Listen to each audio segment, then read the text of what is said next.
जो ग्राउंड से रिपोर्ट्स आ रही हैं वो बड़ी परेशान कुन है हुकूमत के लिए और इदारों के लिए। यानी ऐसा लगता था इन्हें कि गोली चलाने के बाद पाकिस्तान तरीके इंसाफ के जो कारकुन है वो मायूस हो जाएंगे और इमरान खान साहब का साथ छोड़ देंगे, या लोग डर जाएंगे, खौफजदा हो जाएंगे और मायूसी की वजह से फिर पीटीआई के साथ खड़े नहीं होंगे। तो अब तक जो रिपोर्टें पहुंचाई गई हैं हुक्काम बाला को, जो बड़े लोग हैं उनको जो रिपोर्टें अब तक पहुंचाई गई हैं वो बड़ी हैरान कुन है। रिपोर्ट ये है कि एक बार फिर जो ग्राउंड से रिपोर्ट आई है उसके मुताबिक लोग बहुत बड़ी तादाद में निकलने की तैयारी कर रहे हैं और बहुत मुमकिन है कि पहले से ज्यादा लोग इमरान खान साहब के कॉज के साथ जुड़ जाएं। और जहां पे पाकिस्तान तहरीक इंसाफ ये प्रोग्राम कर रही है उस पूरे एरिया के भरने का और पूरे मुल्क के अंदर इस मामले में लोगों के निकलने के इम्कानात हैं।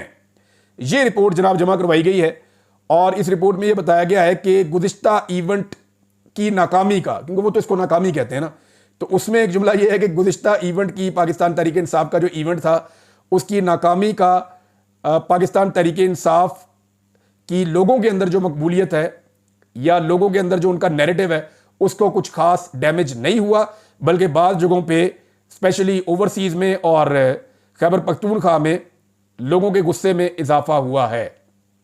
ये जनाब रिपोर्ट है, ये मैंने आपके सामने रख दी। अब देखते हैं कि ग्राउंड पे कल होता क्या है और ये रिपोर्ट कितनी दुरुस्त साबित होती है। पाकिस्तान तहरीक इंसाफ का दावा है कि बहुत बड़ी तादाद में लोग इस तकरीब में आएंगे और जोरदार तरीके से अपने शोहदा के साथ खड़े होंगे। देखिए, पाकिस्तान की एस्टेब्लिशमेंट के लिए ना बहुत सारे मसाइल पैदा हो चुके हैं। सबसे बड़ा मसला तो ये हुकूमत है जो बनाई है, ये हुकूमत डिलीवर कर नहीं पा रही। ना ये किसी से मुज़ाकरात कर सकते हैं, ना ये दहशतगर्दी के मामले के ऊपर कोई बात कर सकते हैं, ना ये किसी चीज़ के ऊपर कोई पॉलिसी दे सकते हैं, ना इनकी इतनी क्रेडिबिलिटी है कि ये दुनिया से पाकिस्तान में इन्वेस्टमेंट लेकर आए, ना ये मईशत ठीक कर पा रहे हैं, ना ये पाकिस्तान के अंदर एतमाद ला पा रहे हैं कि लोग टैक्सेस दें और पाकिस्तान के अंदर पैसा जमा हो जाए। तो कोई चीज़ भी, ये लोग लॉ एंड ऑर्डर से लेकर मईशत तक हर चीज़ इन्होंने तबाह की है। तो पहला बड़ा मसला तो एस्टेब्लिशमेंट के लिए ये है कि जिनको लाया गया उन्होंने अपना टोटल फेलियर साबित कर दिया। अब दूसरा जो सबसे बड़ा मसला है इस वक्त एस्टेब्लिशमेंट के लिए वो ये है कि पाकिस्तान के बेशतर इलाकों में जितनी आवाजें हुआ करती थी एंटी एस्टेब्लिशमेंट, या जितनी आवाजें हुआ करती थी जिनको रियासत से शिकायतें थी, वो आवाजें गुज़िश्ता चंद सालों में बहुत ज्यादा ताकतवर होती चली जा रही हैं। मिसाल के तौर पे कबायली इलाकों में या पश्तून बेल्ट जितनी भी है पाकिस्तान में, वहां पे पश्तून तहफ़्फ़ुज़ मूवमेंट जो है पीटीएम, उसकी मकबूलियत में बहुत इजाफा हुआ है और तेजी से उसकी ताकत बढ़ती जा रही है। उसकी वजह यह है कि उनके मुतालबात वो लोगों के जाके दिल को लगते हैं और जो कुछ भी पाकिस्तान में हो रहा है, जो मनाजिर चल रहे हैं सोशल मीडिया पे और जो सपोर्ट अब मिल रही है, उसकी वजह से उनका नैरेटिव ज्यादा तेजी से अवाम में ना सिर्फ मकबूल हो रहा है बल्कि उनकी ताकत बढ़ रही है। पूरे बलूचिस्तान के इलाकों में मारंग बलोच एक मज़ामत के इस्तारे के तौर पे सामने आई, यानी एक ऐसा सिंबल बन चुकी हैं जिसे लोग मज़ामत और रेजिलियंस का एक सिंबल समझते हैं।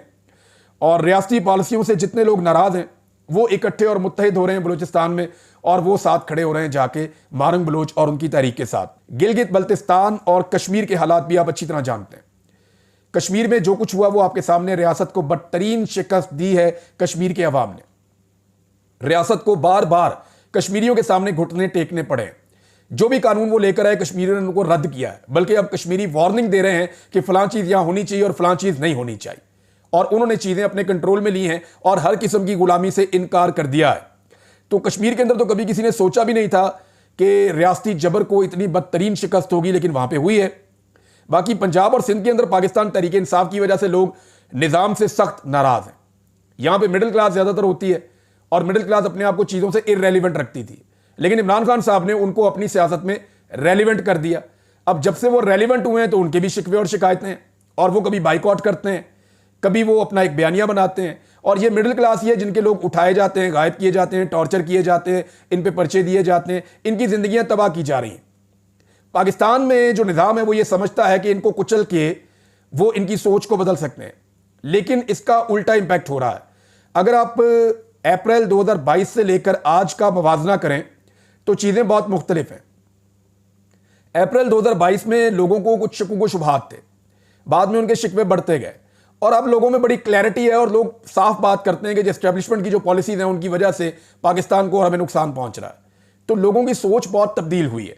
अगर इसी पॉलिसी के साथ चलेंगे और इसी तरह डंडा चलेगा पाकिस्तान में तो लोगों की सोच में मजीद पुख्तगी आती चली जाएगी और फिर कुछ अरसे के बाद या चंद साल के बाद हमारे पास वापसी का रास्ता भी शायद नहीं रहेगा। नाज़रीन, एक स्टेटमेंट जो है वो एमक्यूएम ने दिया, बड़ा इंटरेस्टिंग स्टेटमेंट है। मैं वो पूरा भी पढ़ के सुना सकता हूं, लेकिन इतना खालिद मकबूल सिद्दीकी साहब का स्टेटमेंट है बड़ा मज़ेदार। मैं आपको बता देता हूं एक्चुअली उन्होंने कहा क्या। एक जुमला ही उनका सारी बात बता देता है। वो ये कह रहे हैं, न जाने हम कब नाराज होकर हुकूमत छोड़ दें। नहीं, आपकी ये औकात नहीं है। आपको एक बावर्दी आदमी का फोन आएगा और वो आपको बताएगा कि अब हुकूमत छोड़ दो, फिर आप हुकूमत छोड़ देंगे, जिन्होंने आपको सीटें दिलवाई हैं। एक बावर्दी आदमी कोई भी आपको फोन करेगा और आप अच्छे बच्चों की तरह सीटें छोड़ देंगे, और जब तक आपको फोन नहीं आएगा आप सीटों के साथ चिमटे रहेंगे। और ये सिर्फ बयानबाजी और कुछ नहीं है। एमक्यूएम की औकात इतनी सी रह गई है, और पाकिस्तान का, कराची का, हैदराबाद का एक एक बच्चा ये बात जानता है कि आज एमक्यूएम के पास एक भी सीट जीतने की सलाहियत मौजूद नहीं है। अगर होती तो आप ऐसे जूते पॉलिश ना कर रहे होते, या इतनी सारी जमातें जो जूते पॉलिश करने वाली हैं उनको इकट्ठी करके आप एक जमात ना बना रहे होते। नाज़रीन, एक और बड़ी इंपॉर्टेंट चीज़ है जो हुकूमत को फेस करनी पड़ रही है, स्पेशली सिंध में तो ये नहीं हो रहा।